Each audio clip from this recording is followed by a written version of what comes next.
La mañanera de Ángel correspondiente al viernes de la semana que, como suelo decir, laboralmente hoy termina.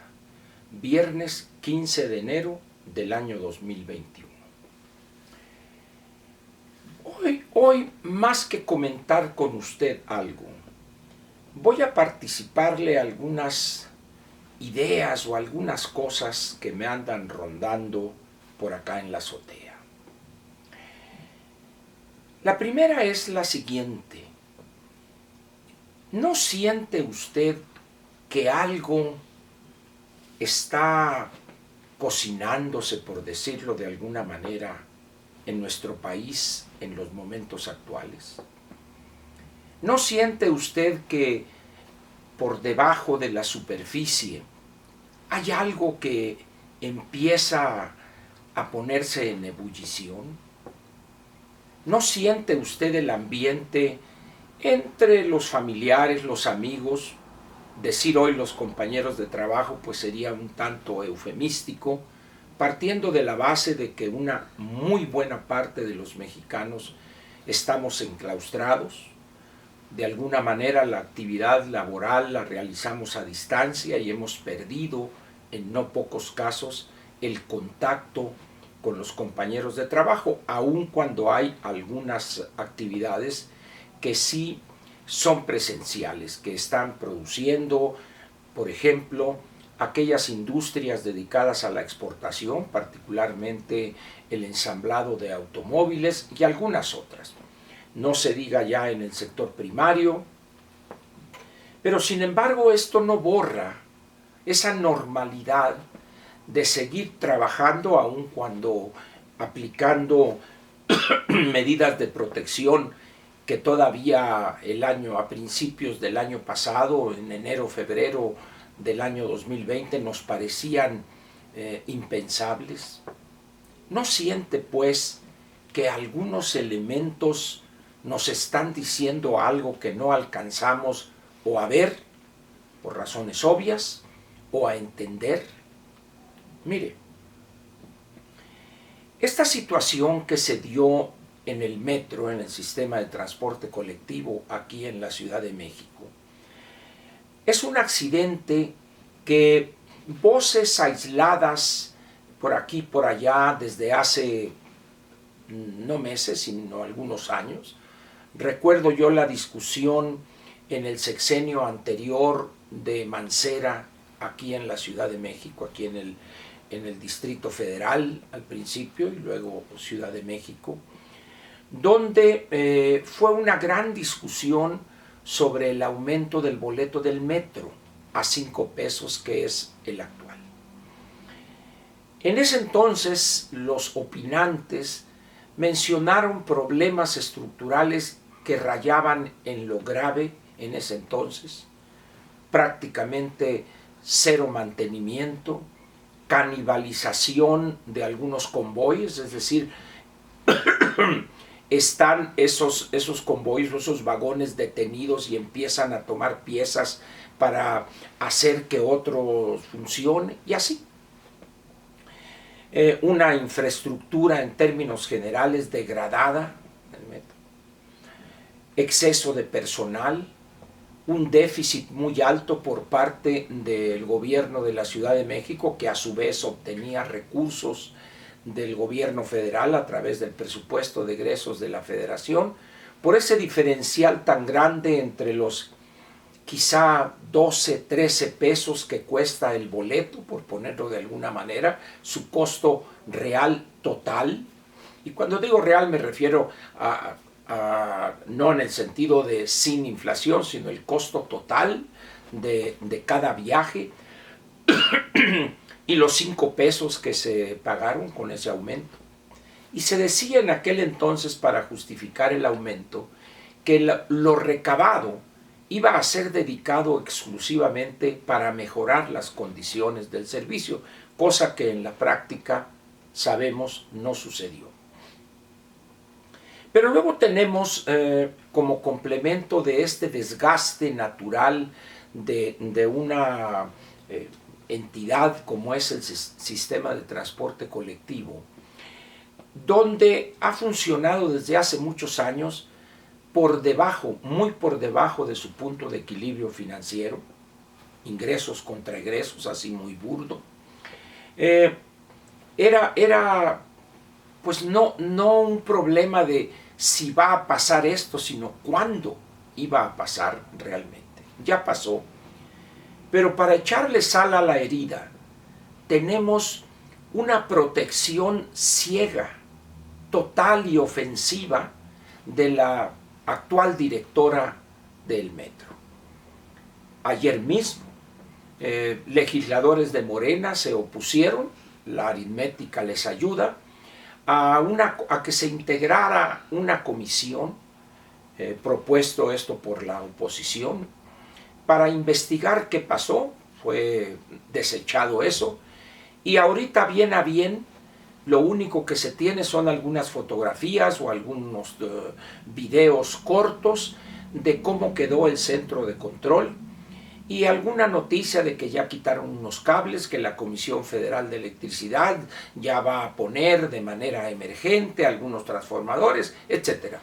Pero no ha habido una posición clara en relación con lo que sucedió.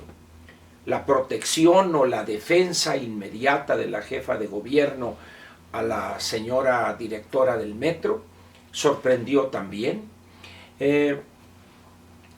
Y sorprendió aún más porque una funcionaria de su gobierno que se dedica a la promoción de cuestiones turísticas o algo así, celebró su enlace religioso y fue criticada en varios foros, y cuando se le preguntó a la jefa de gobierno, dijo, bueno, es una cosa que ella tiene que explicar, salir a explicar. Y creo que la hoy señora ya lo explicó. Pero en el caso de la directora del metro no ha habido eso, aun cuando la gravedad de lo que sucedió no tiene comparación con un enlace religioso. Pero luego tenemos, ayer mismo, la Fiscalía General de la República declaró o decretó, lo que usted guste, decidió que no hay nada que hacer en el caso del general de división Salvador Cienfuegos. No se entrevistó con estos, no platicó con esto, no, en pocas palabras, el señor general de división Cienfuegos es una blanca paloma. En consecuencia, uno puede afirmar que los norteamericanos cometieron una gran injusticia, un intento de desprestigio inadmisible, etcétera, etcétera. Y así por el estilo. Tenemos el comportamiento de algunos dirigentes o políticos relevantes, por ponerlo de alguna manera, de Morena, el señor Mario Delgado, que ahorita anda peleado hasta con su sombra. El presidente de la República, contrario a lo que todavía el año pasado, antepasado, perdón, el 2019, decía en relación con el apartado C de la tercera fracción del artículo 41 constitucional en materia de veda informativa, pongámoslo de esa manera, y todavía más aún lo que dijo hace algunos años en relación con la declaración abierta o participación abierta en los procesos electorales por parte de los gobernantes. Estamos pues ante una situación donde, junto con la pandemia totalmente desbocada ya vamos casi en los 140,000 fallecimientos, récords en los contagios, de tal manera pues que no hay camas, no hay ventiladores, no hay saturados hospitales, etc. Y para coronar este conjunto de elementos, tenemos la cereza del pastel. El proceso de vacunación ha sido considerado o utilizado casi como actos fársicos diarios, y que ahora tantos miles de vacunas llegaron y que aplicamos tantos y ya se inició la vacunación masiva, cuando apenas creo que llevamos, por decir algo, menos de 300,000 vacunas aplicadas en un país de 127, 128 millones de habitantes, y que es deseable para lograr esa inmunidad de rebaño vacunar aproximadamente y lo más rápidamente posible, es decir, en el menor tiempo posible, a 90 millones de mexicanos. Con todo esto que le planteo, la conclusión a la que yo llego es que algo se está gestando debajo de la superficie. Un poco como aquella alegoría o metáfora, si usted gusta, que yo la leí hace muchos años en un libro de un teórico inglés del management, de la administración, alguien que si bien no se compara por la estatura que alcanzó el doctor Peter Drucker, él también a su vez es un gran estudioso del management, de la administración, que es el doctor Charles Handy. Esta parábola de la rana, como usted sabe, es un batracio. Estos animales son de sangre fría, se dice, porque la temperatura de su sangre es la temperatura del ambiente donde se están moviendo. Y le pone usted en una vasija agua normal y le pone el fuego muy, muy bajo y empieza de una manera gradual a elevar la temperatura en ese recipiente. La rana nada cómodamente, no se da cuenta de eso que está sucediendo porque es muy gradual, es muy, vamos a decir, leve el aumento de la temperatura hasta que llega un momento en que le es imposible salvarse y la temperatura de la sangre es la temperatura casi de 100 grados de ebullición y la rana muere o explota. Así siento hoy que están las cosas en México. Es una rana, digo, y no quiero decir que el gobierno de la 4T y sus gobernantes son sapos o son ranas, pero siento que algo se está cocinando, que algo en cualquier momento va a estallar o va a suceder.